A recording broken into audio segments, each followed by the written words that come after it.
भी तो स्टार्ट करें हैं फाइनेंशियल प्रोसीजर आर्टिकल नंबर 118।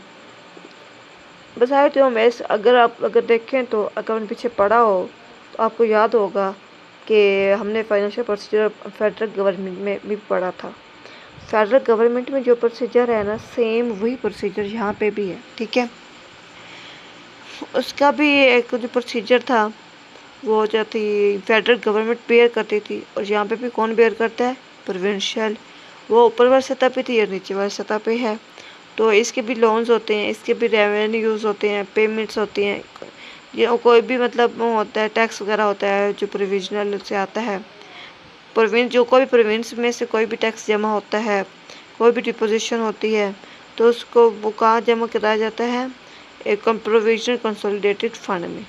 ये किसकी कस्टडी में होता है? कस्टडी होता है ये होता है प्रोविजनल गवर्नमेंट की कस्टडी में होता है। इसमें जो होते हैं कंसोलिडेटेड फंड में जो होता है ना, लेन देन जो रकम होती है ना, वो जो होती है किसी भी तरीके से आ सकती है, जैसे कि टैक्सेस हो सकते हैं, जैसे कि लोन हो सकता है, और वैसे उन्होंने कोई चीज़ अगर ख़रीदी है कोई चीज़ बाय की है या फिर ख़रीदी है तो इम्पोर्ट एक्सपोर्ट करती हैं, तो उस पर जो प्रॉफिट होता है वो भी इसी में आता है। तो ये सारा कुछ मिला के क्या हो जाता है? एक फ़ंड बन जाता है जिसको कंसोलिडेटेड फंड में कहते हैं। ठीक है, आगे annual budget statement. Annual budget में होता है कि सालाना जो खर्चा होता है ना वो कितना होता है, और ये किसके ज़िम्मे होता है? प्रोविजनल गवर्नमेंट के ज़िम्मे होता है कि हर डिपार्टमेंट में अलग अलग क्या करे, उनके ना रकम मुख्तस कर दे, और इससे ज़्यादा उनकी लिमिट ना बढ़ाई जाए, और उसी बजट में रहते हुए अपने जितने भी काम है सारा अंजाम दे। ठीक है, और इसके बाद एक और चीज़ है कि एक्सपेंडिचर्स कौन बेयर करता है? ये कंसोलिडेटेड फंड में जो होता है ना, आपको यहाँ से एक चीज़ समझा दूँ, कंसोलिडेटेड ये फंड होता है ना, ये कहाँ पे यूज़ होता है? आपको एक सिंपल मीनिंग में बताऊँ, जो हुकूमत होती है ना, चाहे वो सूबाई है चाहे वो वफाकी है, तो उनके ना मिनिस्टर्स होते हैं, उनके प्राइम मिनिस्टर्स होते हैं, उनके एडवाइज़र्स होते हैं, उनके अकाउंटेंट होते हैं, गवर्नमेंट सर्वेंट्स होते हैं, जजेस होते हैं, इसके अलावा आर्मी ऑफिसर्स होते हैं। इन सब को पे किया जाता है। ठीक है, इनकी पे होती है ना। गवर्नमेंट टीचर्स भी हैं, डॉक्टर्स भी हैं, हर जो गवर्नमेंट सर्वेंट्स हैं उनको उनकी पे भी आती है ना। तो कौन पे करता है? हुकूमत पे करती है, चाहे वो प्रोविजनल लेवल पे है चाहे वो वफाकी लेवल पे है। तो ये कहाँ से पे करती है? प्रोविजनल कंसोलिडेटेड फंड से। ठीक है, अब आगे देखिए जजेस भी आ जाते हैं इसमें, स्पीकर आ जाता है, डिप्टी स्पीकर वही मिनिस्टर्स में आ जाता है ना। उसमें जो बाकी इसके अलावा बाकी एक्सपेंडिचर्स जैसे कि एडमिनिस्ट्रेटिव एक्सपेंसेस आ गए, उसके बाद ऑफिसर्स आ गए, सर्वेंट्स आ गए, हाई कोर्ट्स के लोग आ गए, सेक्रेटेरिएट आ गए, और इनका all debit charges of which provincial government is liable. ठीक है, आगे आ जाता है, ये सारे उसी में आ जाते हैं, इसमें कुछ ख़ास नहीं है। हाँ, एक चीज़ है कि any sum declared by the constitution और by act of provincial assembly to be so charged. वो कहते हैं कि अगर कोई से कुछ ज़्यादा लेना चाह रहा है ना तो उस पर भी टैक्स लग जाता है, तो उसको पे करना ज़रूरी होते हैं। आगे जो है हमारे पास 122 procedure relating to annual budget statement. Annual budget जो स्टेटमेंट दिया जाता है ना, उसके एक प्रोसीजर होता है जिसको फॉलो करना होता है। ठीक है, इसमें जो एनुअल बजट स्टेटमेंट होता है ना, वो बताता है कि अखराजात कितने और किस तरीके से हुए, और जो प्रोविजनल कंसोलिडेटेड फंड में से कितना फंड लिया गया है। ठीक है, और इस पे जो मुकम्मल ऑडिट रिपोर्ट है वो सबमिट नहीं कराई गई, इसके ऊपर डिस्कशन की जाती है, बताया जाता है। ठीक है, इसमें एनुअल बजट जो होता है वो एक्सपेंडिचर्स के रिलेटेड होता है जो प्रोविजनल असेंबली को दी जाती है। उसके बाद डिमांड फॉर ग्रांट्स का होता है। ठीक है, उसमें जो बिल होते हैं वो असेंट्स होते हैं या रिफ्यूज़ होते हैं, असेंट्स होते हैं या डिमांड होता है।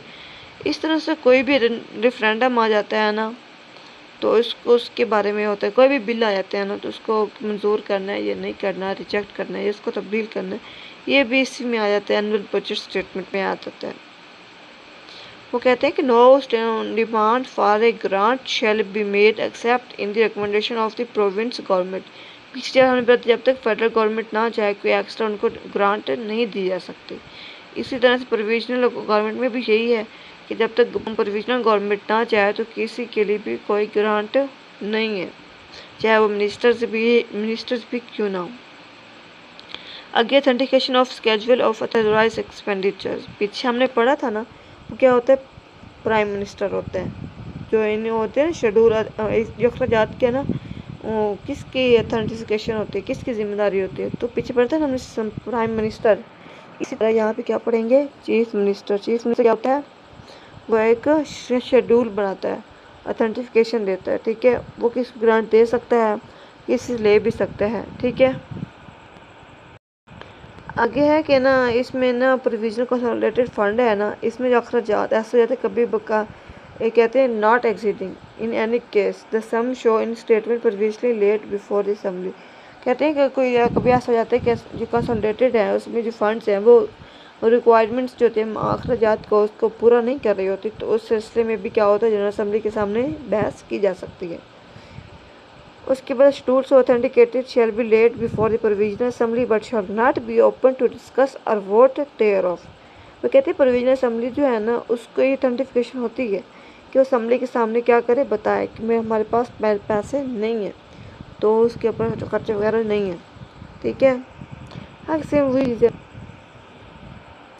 आगे सप्लीमेंट्री एंड एक्सेस ग्रांट। अगर कभी ऐसा हो कि हमें कभी सप्लीमेंट्री देना हो तो एक्सेस ग्रांट देना हो तो क्या करेंगे। फाइनेंशियल ईयर जो होता है 1 जून से स्टार्ट होता है, ये आपको बता दो।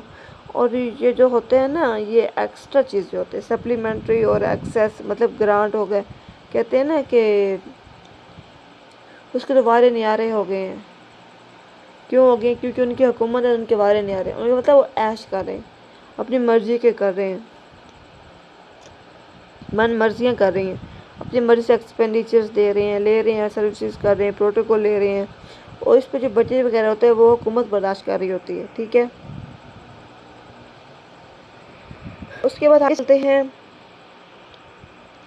वो कहते हैं the provisional government shall have power to authorise expenditure from the provincial consolidated fund.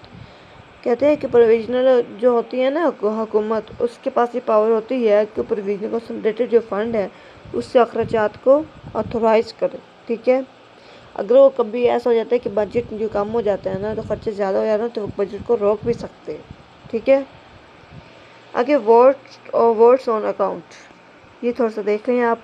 वो कहते हैं कि अगर foregoing provision relating to financial matters provisional assembly shall have power to make any grant in advance in respect estimated expenditure for a part of any financial year not exceeding 3 month. वो कहते हैं कभी ऐसा हो जाता है कि ना किसी को एक स्पेशल ग्रांट देनी पड़ जाती है, तो वो कहते हैं कि ये जो स्पेशल ग्रांट दी जाती है ना ये कितने अर्से के लिए दी जा सकती है, ये सिर्फ है 3 मंथ मतलब 90 डेज़ के लिए जस्ट। उसके बाद उसका ग्रांट वापस ले ली जाएगी या फिर उसको जैसे लॉ कानून कहता है उसके मुताबिक उसको रहना पड़ना है। Power to authorise expenditure when assembly stands dissolve, जब डिसॉल्व हो जाते हैं एक्सपेंडिचर को ऑथराइज कौन करता है, गवर्नर करता है, ठीक है। जब किसी वजह से पीछे हमने पढ़ा था कि असेंबली डिसॉल्व हो जाती है ना तो कौन उसको लेन देन करता है, प्रेसिडेंट करता है। इस तरह से जब प्रोविजनल असेंबली डिसॉल्व हो जाती है तो प्रोविजनल गवर्नमेंट में ऑथराइज, प्रोविजनल गवर्नमेंट जो होती है ना वो उसको एक्सपेंडिचर को क्या करती है, ऑथराइज करती है, किसको, प्रोविजनल कंसोलिडेटेड फंड को, ठीक है।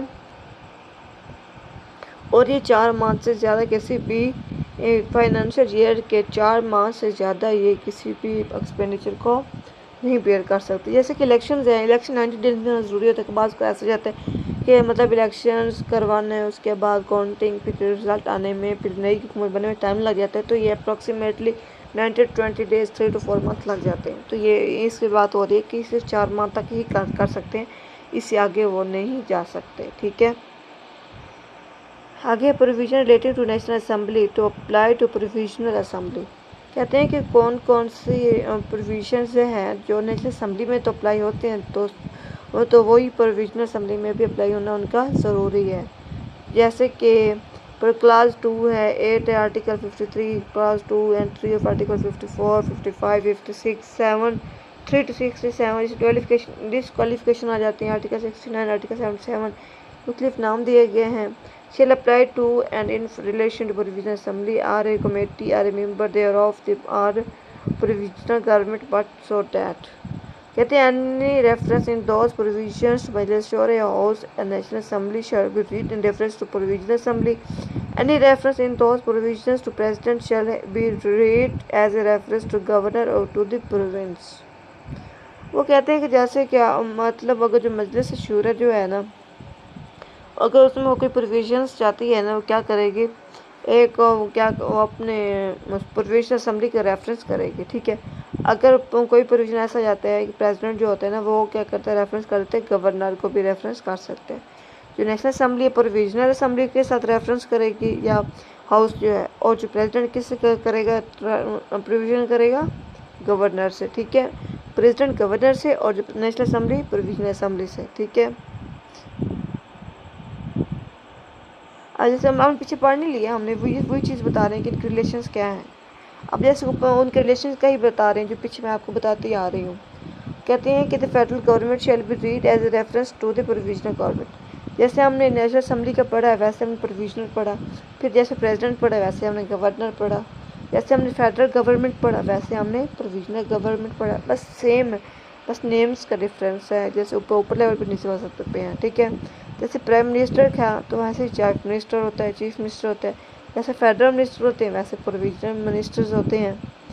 उसके बाद नेशनल असेंबली की जो पाकिस्तान में अगर कोई दिए जाते हैं ना प्रोविजंस, तो सेम वही प्रोविजंस क्या होते हैं, प्रोविजनल असेंबली को भी लागू हो सकते हैं। ठीक है, उसके बाद कहते हैं कि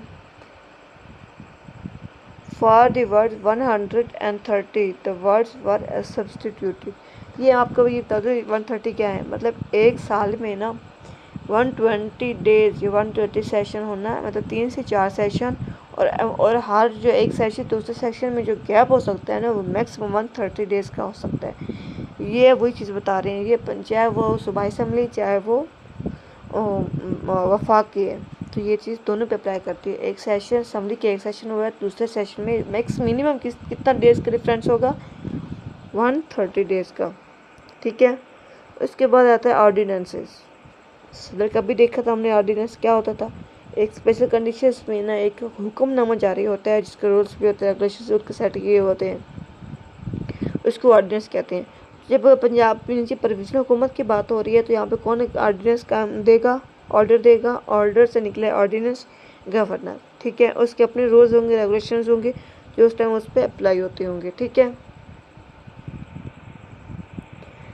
आगे कहते हैं कहने ऑर्डिनेंस वो कहती कोई भी एक ऑर्डिनेंस है ना, चाहे वो सेम फोर्स हो, कोई भी एक्ट बन जाता है ना अगर प्रोविजनल असेंबली उसको अप्रूव कर दे। अगर वो कहते कि नहीं ये चीज़ हमारे खिलाफ है तो हम इसको अप्रूव नहीं कर सकते, तो वो क्या होता है, ये 90 डेज तक रहता है। 90 डेज के बाद क्या होता है, वो एक्सपायर हो जाता है। ठीक है, उसको फिर उसको आगे नहीं लेके जा सकते, प्रोमोलगेशन नहीं कर सकते, बल्कि एक्सपायरेशन कर सकते हैं। अगर कभी ऐसा हो जाता है कि वही ला अच्छा लगता है, laid before the provisional assembly and shall stand repealed at the expiration of 90 days from its prolongation, or if before the expiration of that period a resolution disapproving it is passed by the assembly upon the pass of that resolution। वो disapprove हो गया, अगर वो approve हो जाता है तो law का हिस्सा बन जाएगा, उसके बाद कोई भी इस तरह की कंडीशन आती है तो वही चीज़ लागू हो जाएगी। ठीक है, कहते हैं provided further that extension for a further period period में बी मेड ओनली वंस। एक दफ़ा किया जा सकता है कि withdraw at any time by the governor किसी भी टाइम उसको वापस कर सकता है। ठीक है, किसी भी तौसबत के बगैर, किसी भी चीज़ के फ़र्क के बगैर जो प्रोविजनल असेंबली है ना, उसका जो बिल इंट्रोड्यूस करता है ना, वो क्या करता है, किस में करता है, प्रोविजनल असेंबली में ही करता है और उसके सामने ही पेश किया जाता है। ठीक है, ये हमने पढ़ा है अभी तक के लिए। अब हमने पढ़ा है ऑर्डिनेंस तक, फाइनेंशियल ईयर पढ़ा है, उसमें हमने काफ़ी चीज़ें देखी हैं। तो अब आप ऑर्डिनेंस भी हमने पढ़ ली है, ये सेम चीज़ थी जैसे हमने पढ़ी थी, वो प्रेसिडेंट का ऑर्डिनेंस होता है, ऐसे ही गवर्नर का ऑर्डिनेंस होता है, सेम चीज़ें होते हैं, रेगुलेशंस भी वही होती हैं। और उसके रोज़ भी वही होते हैं। उसके बाद आज के लिए बस करते हैं, सुबह करेंगे हम, नेक्स्ट वीडियो में हम करेंगे प्रोविजनल गारमेंट्स। आपको एक थोड़ी सी हिंट दे दूँ, ये प्रोविजनल जो गारमेंट्स है ना, ये सेम वैसे ही है जैसे फेडरल गारमेंट है, ठीक है। अब के लिए आसानी के लिए मैं इतना बता रही हूँ, ठीक है। ओके जी, अब मुझे पूरा यकीन है आप पीछे सारी वीडियोस देख रहे होंगे और साथ साथ तैयारी करते आ रहे होंगे। अगर आप तैयारी कर रहे हैं, मुझे लग रहा है कि आपके कमेंट्स वगैरह नहीं आ रहे, अगर मुझे इसका मतलब है आपको अच्छी तरीके से हर चीज़ समझ आ रही है, आपको समझ आ रही है, मुझे इस चीज़ की बेहद खुशी है। चलें जी, आज के लिए इतना काफ़ी है, नेक्स्ट वीडियो में मिलते हैं, अल्लाह हाफिज़।